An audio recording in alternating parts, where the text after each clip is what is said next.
और इस वक्त की बड़ी खबर आपको बता रहे हैं, पाकिस्तान से तनाव के बीच में दिल्ली में बड़ी बैठक इस समय चल रही है। पीएम मोदी और एयर चीफ मार्शल के बीच में बैठक जारी है। सोर्सेस के हवाले से बड़ी जानकारी आप तक पहुंचा रहे हैं। Air chief marshal AP Singh से पीएम मोदी की मुलाकात जारी है। कल पीएम मोदी ने नेवी चीफ के साथ देर शाम तक मुलाकात की थी, जिसकी तस्वीरें भी हमने आपको दिखाई थी। बड़ी खबर आपको बता रहे हैं, कल देर शाम तक नेवी चीफ के साथ पीएम मोदी ने मुलाकात की और इस समय की जो अपडेट आ रही है वो ये कि इस समय PM Modi air chief marshal के साथ बातचीत कर रहे हैं, बैठक कर रहे हैं। सोर्स बता रहे हैं कि भारत की तरफ से बड़ा फैसला लिया जा सकता है। अब इसी के मद्देनजर तीनों सेनाध्यक्षों के साथ प्रधानमंत्री नरेंद्र मोदी मुलाकात कर रहे हैं, चर्चा कर रहे हैं।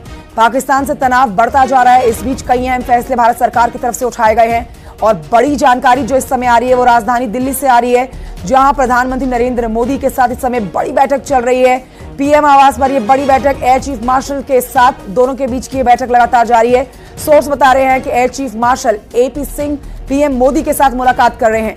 देर शाम की तस्वीरें भी आपने कल देखी थी, जब नेवी चीफ के साथ मुलाकात की थी प्रधानमंत्री नरेंद्र मोदी ने।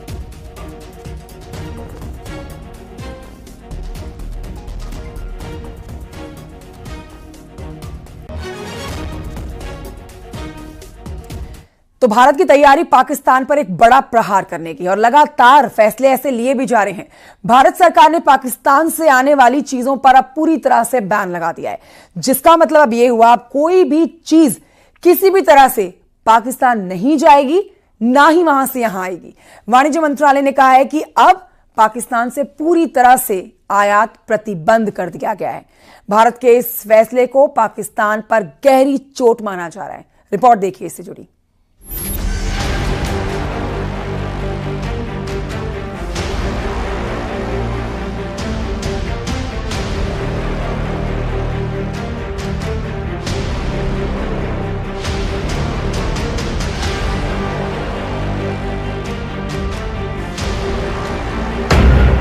पानी बंद, दाना बंद, दवाई बंद, व्यापार बंद, बॉर्डर बंद, वीजा रद्द, मेडिकल वीजा समाप्त, नागरिकों की वापसी, डिजिटल स्ट्राइक, एयर स्पेस बंद।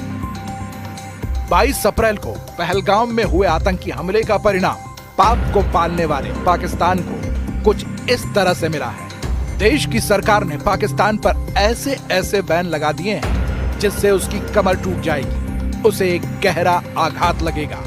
पहले पानी की वजह से पाकिस्तान बूंद बूंद को तरसने वाला है, तो अब भारत ने पाकिस्तान से आने वाले सभी सामानों के आयात पर रोक लगा दी है, जिसका मतलब यह है कि अब पाकिस्तान से सीधे या किसी और रास्ते से कोई भी चीज भारत में नहीं लाई जा सकेगी।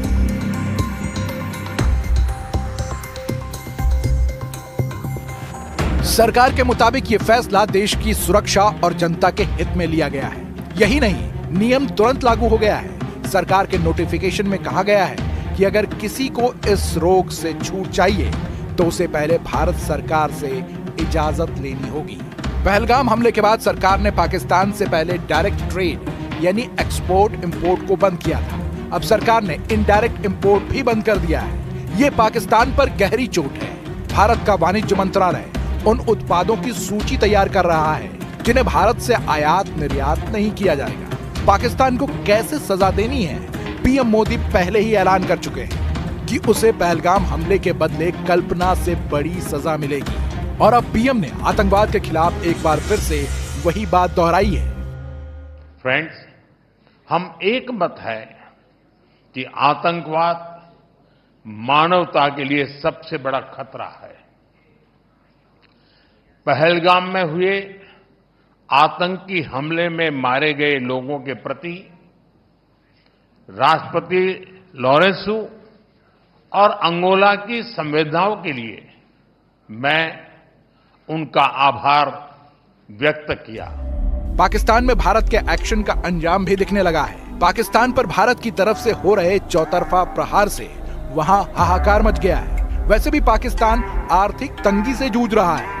कर्ज, मुद्रास्फीति और आंतरिक अस्थिरता पाकिस्तान को खोखला कर चुकी है। ऊपर से भारत के लगाए प्रतिबंधों से पाकिस्तान की बची खुची अर्थव्यवस्था ध्वस्त होने वाली है। ऐसा इसलिए क्योंकि वो ज्यादातर भारत पर निर्भर है। दोनों देशों के बीच व्यापार प्रतिबंध होने से पहले भारत मुख्य रूप से कपास, केमिकल, फूड प्रोडक्ट्स, दवाइयां और मसाले निर्यात करता था। इसके अलावा चाय, कॉफी, रंग, प्याज, टमाटर, लोहा, इस्पात, चीनी, नमक और ऑटो पार्ट्स जैसी चीजें भी तीसरे देशों के माध्यम से भेजता था।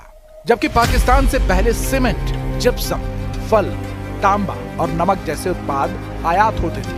लेकिन 2019 के बाद आयात लगभग शून्य हो गया और 2024 में पाकिस्तान से भारत का आयात मात्र $48 लाख रहा। ये सिर्फ जरूरी चीजें जैसे सेंधा नमक और मुल्तानी मिट्टी ही मांगता था। अब यह भी पूरी तरह से बंद हो जाएगा, जिसे पाकिस्तान पर सबसे बड़ा इकोनॉमिक सर्जिकल स्ट्राइक माना जा रहा है, क्योंकि भारत की तरफ से द्विपक्षीय व्यापार रोक देने से पाकिस्तान में महंगाई और बढ़ जाएगी, यहाँ तक कि वहाँ दवा के दामों में भी 10 गुना तक बढ़ोतरी हो जाएगी। इससे पहले भारत की तरफ से सिंधु जल समझौते को रद्द करने से पाकिस्तान में अन्न का संकट गहराने लगेगा, क्योंकि पाकिस्तान की 80% कृषि सिंधु नदी और उसकी सहायक नदियों पर निर्भर है।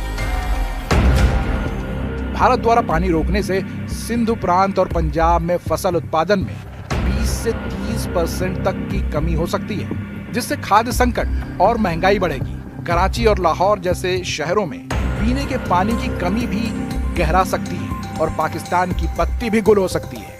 पहलगाम हमले के बाद भारत के एक्शन से घबराए पाकिस्तान ने भारतीय एयरलाइंस के लिए अपना हवाई क्षेत्र बंद कर दिया था, जिसके बाद भारत ने भी पाकिस्तानी विमानों के रास्ते बंद कर दिए, जिसका असर पाकिस्तान पर खासा देखने को मिलने लगा है। यही नहीं, बंदरगाह पर पाकिस्तानी जहाजों को भी बैन कर दिया गया है। इसके साथ ही भारत ने पाकिस्तान पर डिजिटल स्ट्राइक भी की। पाकिस्तान के YouTube चैनल और सोशल मीडिया अकाउंट को ब्लॉक कर दिया गया है। इसके अलावा विश्व के मंच पर भी पाकिस्तान को घेरा जा चुका है। पहलगाम हमले के लिए पाकिस्तान को जिम्मेदार ठहराते हुए संयुक्त राष्ट्र और 13 विश्व नेताओं को सबूत दिए हैं, जिसके चलते कई ताकतवर देशों ने आतंक के खिलाफ भारत का साथ देने का ऐलान भी कर दिया है। यानी पहलगाम हमले के बाद पाकिस्तान पर हर तरफ से भारत प्रहार कर रहा है।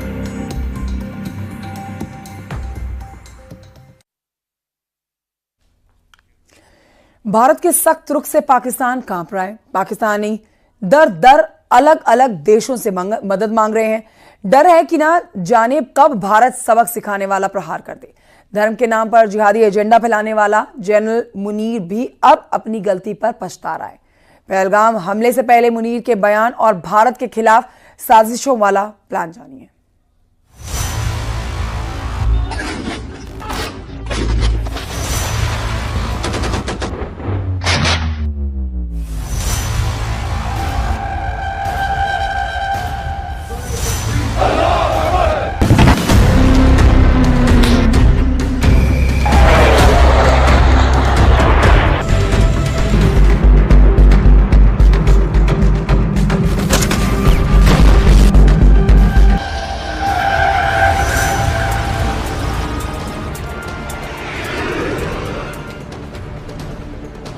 पाकिस्तानी सेना प्रमुख जनरल आसिम मुनीर, एक नाम जो आज भारत और पाकिस्तान के बीच तनाव की आग में केंद्र में है। पहलगाम आतंकी हमले के बाद भारत के सख्त रुख से डरा ये जनरल कहां मदद की भीख मांग रहा है, कैसे धर्म के नाम पर जिहादी एजेंडा फैला रहा है और भारत के खिलाफ साजिशों का मास्टरमाइंड कैसे बना। आइए खोलते हैं इस कहानी के काले पन्ने। 22 अप्रैल 2025 पहलगाम में 26 पर्यटकों की हत्या। भारत ने ठहराया पाकिस्तान को जिम्मेदार। पहलगाम में हुए आतंकी हमले ने पूरी दुनिया को हिलाकर रख दिया। 26 मासूम पर्यटकों की हत्या के पीछे भारत ने पाकिस्तान को जिम्मेदार ठहराया और सारा ध्यान गया general Asim Munir. Government stance on Kashmir is absolutely clear. It was our jugular vein. It is our jugular vein. We will not forget it. And we will not leave our Kashmiri brethren in their heroic struggle, what they are waging against the Indian occupation.